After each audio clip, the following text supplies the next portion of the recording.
friend and Facebook family. Welcome to Marriage Mondays with Nick and Trina Brunson. We would just like to thank you as you continue to tune in with us and get us what says the Lord about your marriage relationships.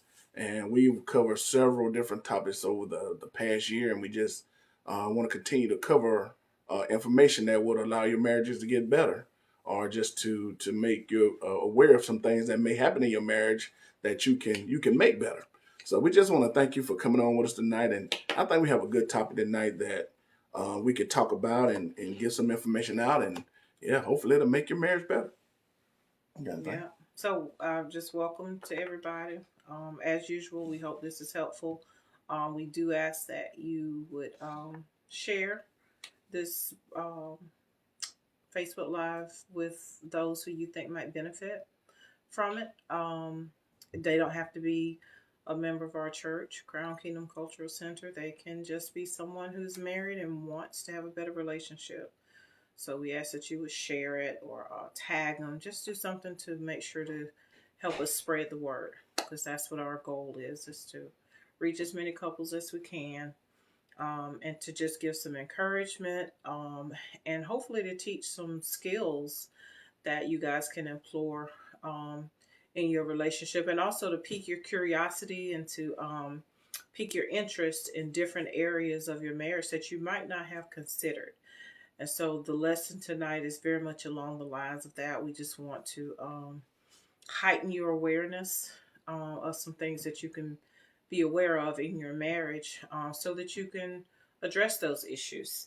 So that's what our goal is always, and especially for tonight, just to increase your awareness and hopefully lead you to building those skills for yourself and for your spouse, so that your marriage can be stronger and can accomplish being a place of peace for you and for those around you as well. So we'll get time if we see a few people starting to chime in. Did you already share it to your page? Mm-hmm. It's just coming up. Yeah, it's coming off your page. I'll share it to mine. Oh, okay. Off of my page? Mm-hmm. I haven't shared it yet. Your page came in my timeline. Oh, you sure it's not the church page? Okay, because I haven't. I didn't mean to broadcast from my page. I hope it's. If it's not, it should be broadcasted from the church page, and I'll share it to my page after we finish. Okay. So hopefully that's done correctly. I don't think it is. Okay. All right. We see. Let me see if I can see comments, or maybe I don't know what I'm doing. You getting comments? Oh, comments will appear here. So as you guys chime in, we'd love to know that you're watching with us. If you don't mind, just letting us know you're watching, saying hello or something, so we know you're there and that we can interact with you guys. So he's sharing to his page now. Okay, I see comments coming up on yours. There we go. Oh, that's you. That's me. All right, just want to make sure we was okay, was up and going, and everything was going well. Okay. All right. So we just would like to thank our bishop and our first lady for their continued support and dedication to allowing us to do this. We just want to thank them and continue to pray for them and their family as we continue to grow and go with this process that God has given us. So we just want to thank them. When we start the lesson tonight, which we normally start about 5 to 10 minutes after, we would like for y'all to really think about what we're talking about tonight, and to be aware of some of the things that can get in your marriage without you even really knowing. Stuff that you've learned to just kind of put up with, or to brush off, or just to accept. But in order to make your marriage what God intended for it to be, is you just gonna have to address some issues that you may have in your relationship, and not be afraid to do it, not be hesitant. Anything that's going to cause peace, do it. Things that are not going to cause peace, pray about it, get some understanding about it. Maybe you should get some understanding about it before you even say it. Right. So that's where we are with how we manage our relationship most of the time. And you probably see in the topic that we'll be talking about things that are toxic or what could cause your relationship to be toxic. And just kind of showing you how to recognize if there is some toxicity in your relationship. It's something I think most people might not think about, but we want you to think about it. Let me check this. I don't know how to check. Can I see how it's showing up on yours? Okay, and it's coming off the church page, not my page. I'm gonna go ahead and share it to. Can you? No, never mind. Okay, we're just wanting to see, give time for some more folks to come in. It's going kind of slow tonight. Normally we have more people chiming in by now. Can you share it to my page? Because that might help. No, send a messenger. We're going to share it to my page as a post.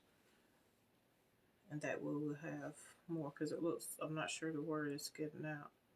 The last time we had this slow response, there was in fact a problem. So does it say I'm coming from the official Crown Kingdom Cultural page or the Christian Education page? Because there is a difference. So, okay. All right, yeah, I'm sorry we're getting off to a slow start. We just want to make sure we're not broadcasting from the wrong page. Can I see this? All right, you want to go ahead and get started? All right, let's make sure we're broadcasting from the right spot. Yeah, I don't want to sit here in silence. So. Can you go ahead? Yeah, that's right. Miss Gloria Lawrence is in. Thank you. Her and she and Jennifer are so good about tuning in. All right, so they're seeing that from the official page. Okay, I think we're good. All right. Well, as we get started tonight, we're just gonna talk about the topic we're gonna mention tonight is recognizing toxicity in your marriage. And what does that mean? What does being toxic, bring toxic environment into your marriage? What is that? Toxicity in your marriage is defined as a chronic condition characterized by ongoing unhealthy mental, physical, and emotional issues that are unresolved and fester into even bigger issues. Those things, that definition alone says this affects you mentally, physically, and emotionally. And if those things are being affected, probably going to affect you spiritually also in your marriage. And the word fester means to rot. That's a good synonym for fester, right? Is to rot. That means this can cause your marriage to decay, to rot, to become something that you don't want it to be, don't want to be around it, don't want to be in it. But you got to learn the things that cause your marriage to get to this point. When you talk about fester and rotting, it doesn't happen overnight. Right. It's a thing that happens over a period of time. And if it's not caught in enough time, then it becomes something that you can't use. It becomes if something rots like some food, it's unedible. So these are things that we're going to talk about tonight that cause you to see your marriage and not let it get to that point of something that you don't want to be a part of. Because any marriage can be saved if the right things are put in place to save it. You got anything to say about that? All right. So what are some signs or some things that can happen into your marriage that may cause your marriage to feel like it's not in a healthy place or you're in a toxic place in your marriage? Now, some of the things we're going to mention doesn't really mean that your marriage is toxic. Just let us put that out there beforehand. But these things that we're going to talk about can cause your marriage to be a toxic marriage to you and to your spouse. The first one is unpredictable and unmanaged anger, causing one person to fear. You want to talk about it? Yeah, and what that looks like is when you have a spouse and you are maybe even worried, or you're thinking about, even before you're in their presence, you're worried about how they will respond, if their behaviors will be explosive, if they're going to cause harm or danger to you or to the children or if it's their behavior is going to cause an uproar. And especially if you can't even predict what can trigger those behaviors. So when you are constantly having to worry about or try to plan your life and your actions around, kind of tiptoeing around that person because you just don't know how they're going to respond and how that's going to affect everybody else, when that's constantly your state of dealing with your spouse, you really need to think about if that relationship has become a toxic place, and if that component is making of your relationship is making your relationship unpleasant and making it a distasteful thing to be a part of. So you that alone, that unmanaged anger can be dangerous to others, and even a danger to that person for themselves if you're afraid of how that person might be unsafe for themselves. Those are some behaviors that are toxic, and something that has to be, you can't leave that unchecked. You have to deal with it. Right. And especially when it's causing you to live in a constant state of fear and distress. And it can be exhausting, mentally draining, even when you're not in their presence, and especially when you are. The worry or the just how much it consumes your mind because you're constantly thinking about how your spouse will respond. What can you do thinking you're doing it right, and yet it still triggers a big negative response from your spouse? That is toxic.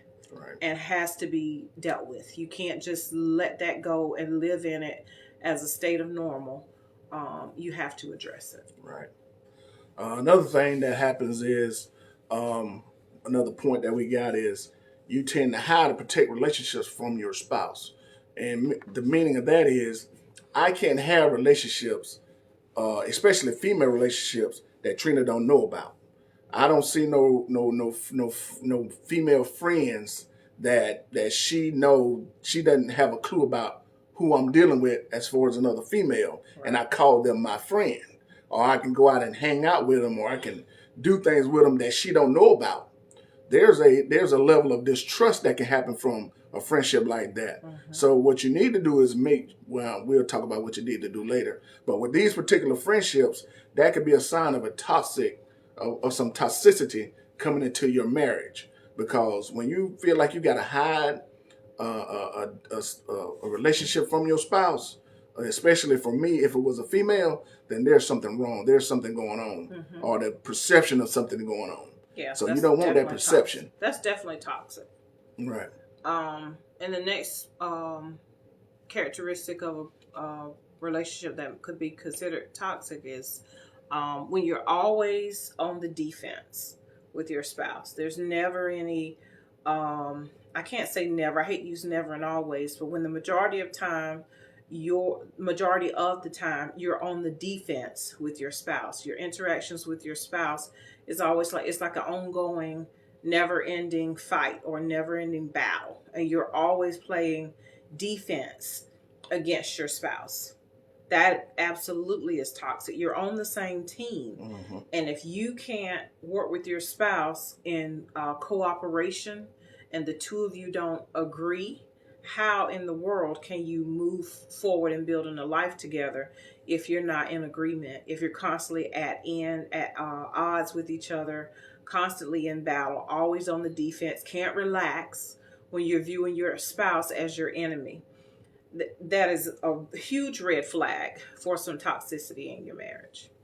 Yeah, it's not a good idea when you're talking about always on the defense, because if you're on the defense, that means you don't put them on the offense. So that means there's going to always be some type of level of communication in that train of thought.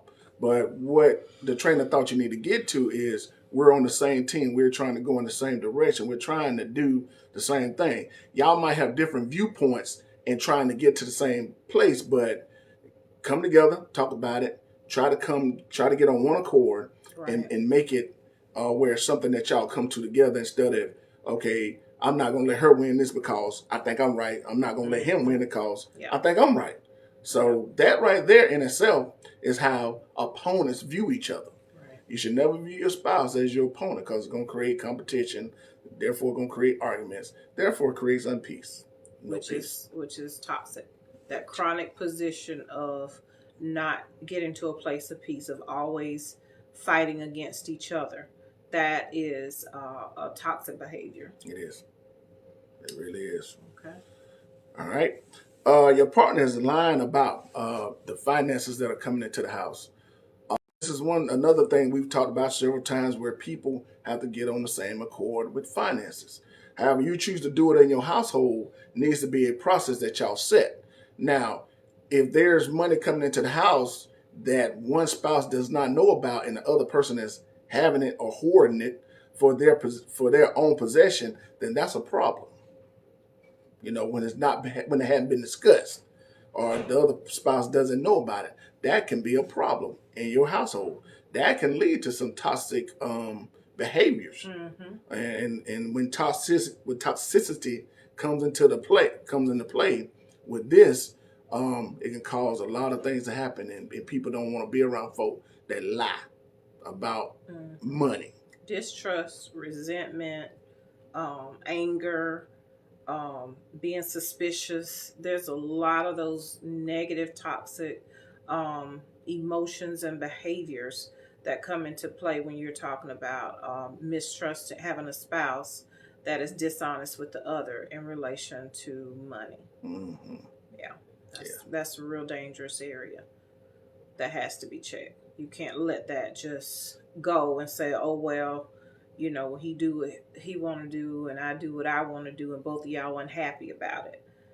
That's something real toxic that you can't just let sit, because it will fester and it will burst and explode into something very negative and damaging to the relationship. Mm-hmm. Okay. The next sign of toxic or type of toxicity we want to talk about is constantly asking for one more chance, one more time. When you've got that spouse that just keeps on messing up and is constantly coming back saying, okay, I know I messed up, just give me one more chance. I know I messed up, but baby, just yeah, one more please, chance. baby, please, baby. You know, that once again is a sign that there is something toxic going on in that relationship. So just take it as a red flag, and it's something that absolutely needs to be addressed. And when it's chronic like that, when that person keeps getting to what they think is the end of your rope, and then they ask for another chance and you give them another chance, and then they get back to the end of that little piece of rope you gave them and then they're asking for another chance. That cycle is exhausting. It is mentally and emotionally exhausting and is not a healthy way for your marriage to exist. And so you have to break that cycle and come to terms on how to move forward in that relationship in a positive way. And so, but if that's happening in your relationship, all these, you know, begging for one more chance, one more chance, one more chance, one more chance, that is a huge red flag just waving that, hey, this relationship is in trouble. This relationship is unhealthy. Something has to change. Right. Your spouse passively and aggressively manipulates you. We've had a whole basically a show on this, talking about the what do we call those behavior? Communication. The way you communicate. You can communicate passively, aggressively, passively, or what's the other one we talked about? Assertively. Yes. So a passive aggressive spouse can manipulate you into doing something that they don't necessarily disagree with, but they're not going to make it easy for you to go and do something. Or you're in agreement with somebody and y'all thought y'all came to an agreement, and you find out later that that person was not on board with that. Mm-hmm. That is manipulation. And that's a toxic behavior in a relationship. Like she was talking about with those emotions. You still going to have those same emotions, distrust. I can't trust what he or she says to me because, excuse me.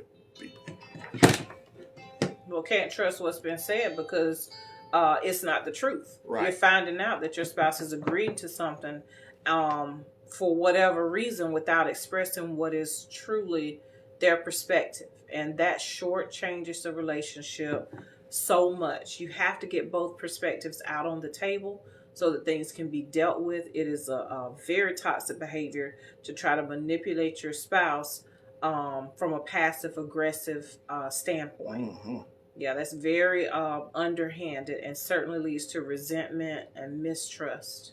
Right. What else we got here? We have. You're going to have to read your writing. Rationalize bad behavior to make it a new norm. Rationalizing bad behavior to make it a new norm. If you got a spouse, and this is just an example, and I hope I'm not in anybody's house, that has taken on the habit of now drinking, and then that drinking is causing them to act out of character. And if you accept that from your spouse, and you're like, well, that's just them, I'm going to adjust my lifestyle to be with that person, even though they picked this up new and it's causing some emotional damage to me. I'm going to make it where we can still live in this. You cannot do that, because it becomes where after a while, by and by, you're going to get tired of that behavior, and it's going to cause maybe thoughts about not being in that marriage anymore, when that person may obviously have something else going on when they started drinking. And that's just an example. So don't make adjustments or make things new. Address why are you drinking now, and what's going on, what has been going on, and so you can get to the bottom of it to help that person who is your spouse to get through whatever they're going through. It's common for people to make excuses for why why their spouse has behaviors that has shifted everyone's norm. And when those excuses start to become your norm, like you got to constantly feel like you have to explain to other people why your norm is wrong, or you're constantly trying to convince yourself that it's okay for you to go buy illicit drugs for your spouse, or why it's okay for you to keep supplying your spouse with whatever it is that is dysfunctional, or for you to play a part, whatever part that may be. When you are constantly justifying that, you have to realize that you are both playing a part in what has become a toxic behaviors within your relationship. You can't continue to accept what is not right and what is not healthy and not normal for your marriage and label it as normal. Right. When you know that it's not. So you have to be honest with yourself. You have to be honest with your spouse. You got to be honest about looking at the situation. Sometimes you just got to step back and look at things objectively. Sometimes you got to listen to people who you trust, that know and love you, that sometimes can see more from the outside than you can see. Right. Don't be so quick to always shut those people down when you know that what they're saying is true. It's easy to be on the defense, trying to protect your spouse, trying to protect your marriage, but you really have to sit back and recognize if what you're defending is a part of the problem. And if you're taking part in a toxic part of that relationship by condoning what's happening instead of being a part of the solution to try to get that problem resolved. Exactly. Now, I'm going to say this, and we didn't discuss this part of the lesson. If you're in a marriage and you got married knowing that your partner had a issue with drinking, an issue with drugs like smoking marijuana or abuse, and you chose to still get married, you understood what that meant. I hope you understood what that meant, because that was part of your norm before you got married. Now, do you still have to continue to live in that? I don't know what to tell you about that, but I would say you got to give that person a chance to correct the behavior themselves, because they came into marriage with that baggage. And we still made the decision to allow them to come in. Only thing I can tell you during that situation, continue to pray for them and let God be the one to change them, because if you accepted them while you were going through the dating process and the getting to know them process, and you know they smoke weed or drink, you knew what those behaviors can occur. I mean, I'm not telling you to stay in it, and I'm not telling you to get out of it. But the thing about it is you came in with knowledge, and that's all I'm saying. As long as you come in with knowledge and they were upfront with what they were going through and what they had going on, you kind of have to deal with that. But it still don't make it not toxic. Right. Toxic behaviors are toxic whether you co-sign to it or not. It still has to be dealt with. I don't think that's an excuse to let it continue to continue to live in that level of toxicity. When you know better, then you become responsible for doing better. And you, just by heightening your awareness, because sometimes people grow. You may have entered into a relationship knowing that it wasn't healthy, because sometimes when people themselves have their own brokenness or their own proclivities or whatever in their life, sometimes that's what they attract, is more brokenness. You got two broken people, sometimes even in the same area, that are, because people are often attracted to what's similar to another person. So I think that's not an excuse to stay in it as a normal, because once you learn and grow and come to understand that there is something better, that there's something unhealthy about what you're in, then it's never too late to take responsibility and start trying to move that relationship towards something better. How to go about doing that? That's not what we really are equipped to tell you to do. We're not counselors. We're not equipped to give you sound advice in that area, but we can tell you that that's a huge reason for you to move towards seeking a solution. All right. All right. The next thing is always, this, if this is not happening in your relationship, this could be a sign of toxicity. You're not discussing important decisions before making them. You're not discussing important decisions before making them. There are not very many decisions that we come up with in this household that we don't discuss with each other before we make them. You know, we do a lot of decision making in our own professional lives, a lot of decisions. But when it comes to this household, we talk about it and we make the decision when the decision needs to be made here. All right. So that's our advice to you. When you're making these decisions or when you're talking, like we've told you, you come up with better solutions because you got two minds that don't really think alike. You discuss it, hash it out, and you come up with a new solution. If you're not doing this and there's somebody dominating the decision-making process in your household, then that could be a sign of toxicity.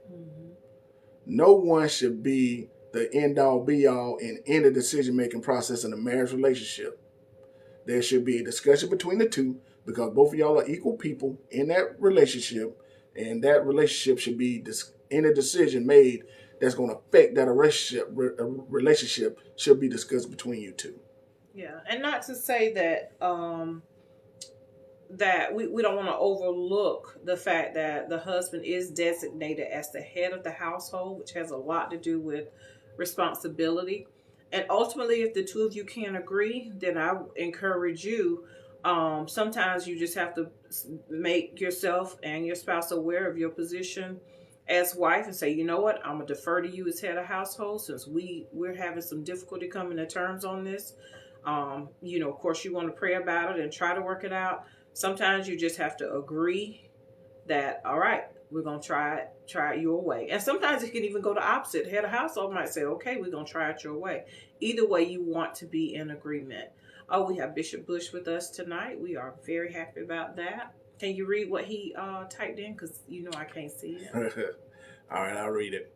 It says, sometimes we enter relationships with the belief that our love for an individual will influence a change that hardly ever happens. Right. Psychologists call this the God complex. That is, that could not be any more true.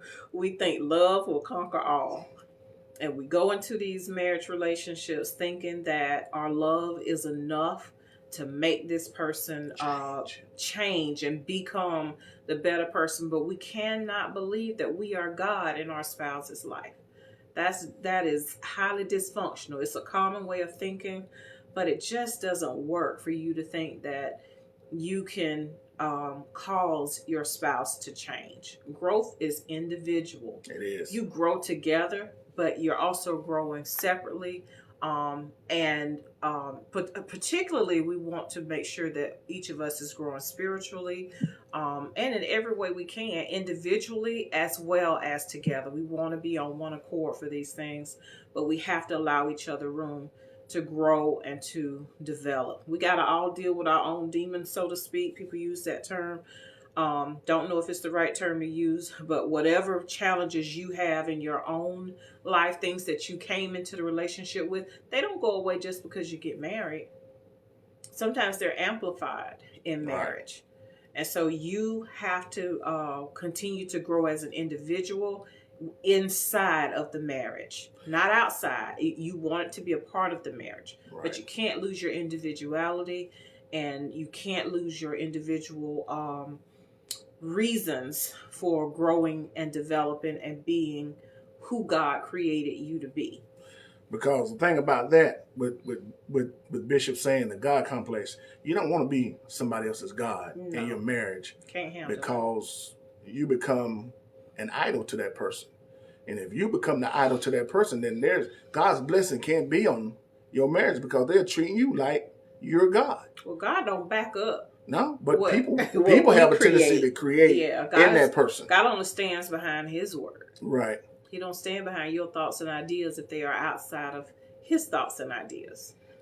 We have to align with what God says. We align with righteousness. We align with God's way of doing and being, which is a big part of the reason why we are here, is to help you to align with God's way of doing things so that you can prosper in your marriage and your marriage can grow and develop.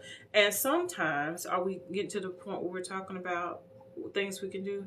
We need to, Okay, so I'm going to go ahead and say sometimes that involves getting professional help. Mm-hmm. There is some kind of stigma attached to church culture to where a lot of Christians just don't believe that therapy has a place in a Christian's life. And I can't find any reason in the Word of God to believe that that is true. You know, just like we take medicine for a headache, that don't eliminate your need to pray about it. That don't eliminate your need to consult God about maybe even what medicine to take, what strategies and behaviors to do to help, this headache you might be having. The same is true in your relationship. You want to always seek God first. You want to always cast your cares on God. Mm-hmm. Pray and allow God to speak to you on how to go forward. But God is not going to speak to you in the same kind of detail that you're going to get from a therapist. Right. If that's the point where you are in your relationship, God can use that therapist to give you the type of information that you need in order for you to get in line and to align. Sometimes therapy just involves strategies, even like what we're talking about here. Because much of what therapy for us included learning how to communicate, learning how to cast those cares onto God so that He can give you direction. Right. It's us individually realigning ourselves so that we know how to go forward. And therapy, from what we've experienced between professional counseling, spiritual counseling, which is also professional counseling in most cases, those things only add to your ability to align with the Word of God. So don't count out therapy because you're a Christian. And one thing about going to therapy, when you after you prayed about it and gotten some answers from God, you need to be in a position to admit, yes, there's a problem. Right. I got this problem. Right. We got this problem. And then you can go to the therapies and the other things that help you out to get through the problem. But it does not work if you don't see the problem. Right. You can go listen to everybody talk. You can act like you're praying. But if you don't see the issue, it can't help. And just a side note to that too, if you really want help, it's going to take both people come to the same place and, okay, we got a problem. What do we need to do about it? Because if I got a problem and I'm married to her, it's not my problem. Guess what? It becomes our problem. Because she got to live with me with my issue. And I got to live with the idea that I got to admit that I got the issue before I even see her. But she's suffering for it, from what I'm doing. So are you saying that if both people are not in agreement, you can't do anything about the problem? It's almost impossible to do anything about a problem. You don't think one person can make a difference? I mean, they can. I think one person can absolutely make a difference. But see, with talking about the person that doesn't have a problem, it doesn't matter. Either it's affecting both people, no matter what the problem is that you have, both people mm-hmm. are affected. And so you can only deal with things from your perspective, but it's amazing how an adjustment in one person sometimes causes an adjustment in another person. You aren't making it happen. It's just that by your sometimes lack of tolerating behaviors, lack of enabling a behavior can evoke a change on the other person's part. So you always have to do your part. You can't really worry about the other person's part. It's great if both people decide to go to therapy together, but a lot of times that doesn't happen. But I don't think that should stop one person from wanting to work on their end of the relationship. Right. And it can absolutely make a difference. But it's more or less like if I don't know that I have this problem and you start acting a certain way, then that might make me have a problem with you because I'm not aware of this issue that I have. And see, I think Bishop kind of explains it right here. It says the devastation is usually more obvious in the person whose hope is deferred than the person who needed the change. It means that person that got the hope that want to make a change. Mm-hmm. What you got? No, I just want you to stop pushing me out your way. I want to be in your way. But that to me that says that the person that has the hope and the other person that doesn't think they have anything going on, that person with the hope is going through a lot trying to hope that person is going to get better. But they're not hopeless. Right. And it's not that they're powerless. Mm-hmm. God, you are not dependent on your spouse fixing their end in order for you to do what you can do in your own life. Your life is not held captive by your spouse. Okay, continue. So what I'm saying is, don't let that be a deterrent. If your spouse don't want to go to counseling, or if your spouse doesn't want to try to get better, look, your life gonna go on whether the marriage survives or not. We always want the marriage to work out, but we understand sometimes it doesn't. And so what you want to do is always work on yourself. Mm-hmm. You don't want to be at a standstill waiting on your spouse to decide. I mean, that puts you at a place of being powerless. Who is that good for? Well, it's not good for anybody. No, it's not. But there's a lot that's going to go on while you still continue to live in that household with that person that has an issue. Well, nobody said it was easy, but it's never going to get any better if you just stand still and stand around in that mess and don't try to improve yourself. Because if the relationship doesn't pan out, the worst thing that can happen is you're still a better person for what you've gone through. And that's where your faith comes in at. That's where your prayer life come in at. And that's where you get better in that if the relationship does not work out. So with that, you got anything else? Got another point you want to make on that? You looking at me a certain way?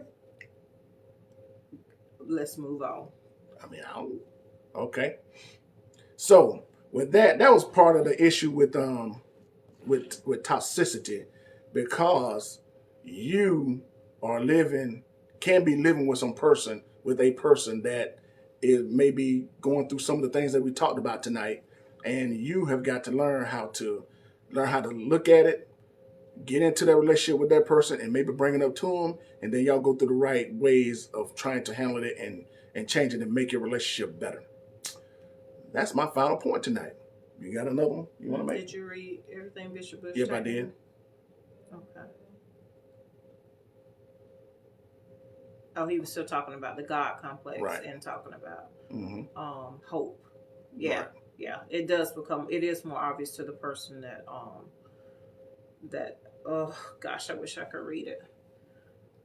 And you ain't trying to help me none. Well, you read it. This is a continuation of God complex. You did read it. Well, the second comment he made about about hope, the person who's most devastated by it. Mm-hmm. What was the comment? Let me read the comment for her. That tiny right. I can't see it.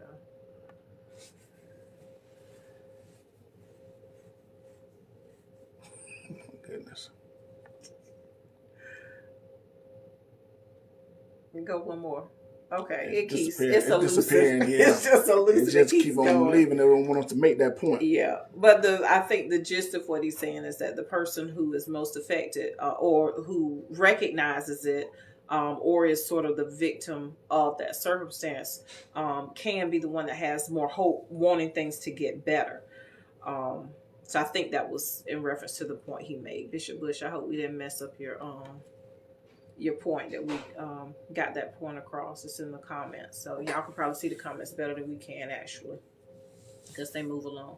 Yes, but we do hope this lesson was helpful to you, at least in identifying if there are some toxic behaviors in your relationship. The bottom line is you need to address them and not to ignore them. Just like everything else in a Christian's life, you want to cast those cares on God. You want to pray about it, get instruction from God, and take the necessary natural steps to make the relationship better. We believe in prayer and do not discount that, not one bit. But know that prayer should lead to some answers. It should lead to some steps that you can take. So you have to be open to hearing what God is telling you about your situation so that you can take the steps. Praying is not the last step. We pray for instructions. We pray for God to intervene.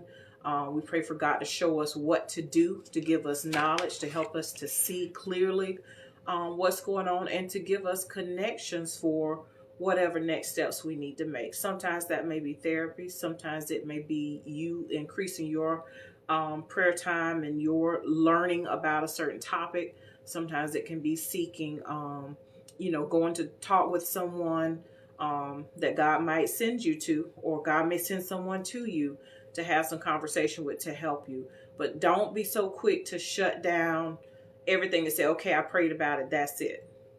Pray and be careful to listen to what God is instructing you to do next. Pray for wisdom in relationship to your relationship. Never, God is never short of passing out wisdom to whoever asks. He gives wisdom freely. Ask. Don't assume that you understand it all. Don't assume that you're wise in your own eyes. Don't assume that it's not fixable. Seek God first. Cast your cares on Him, and really be open to hearing what God has available for you by way of a solution to your problem. And closing out tonight, if you find yourself in this situation where you're in a toxic relationship, toxic marriage, understand that God love never fails, and He's always there for you. And just to remind you that, go to Romans and read Romans 8, 38 through 39, and it'll give you a good definition how much God is there for you when you're going through your time of trouble and tribulation, if you're actually going through. So with that said, from the lady and the coach, we love y'all. Good night.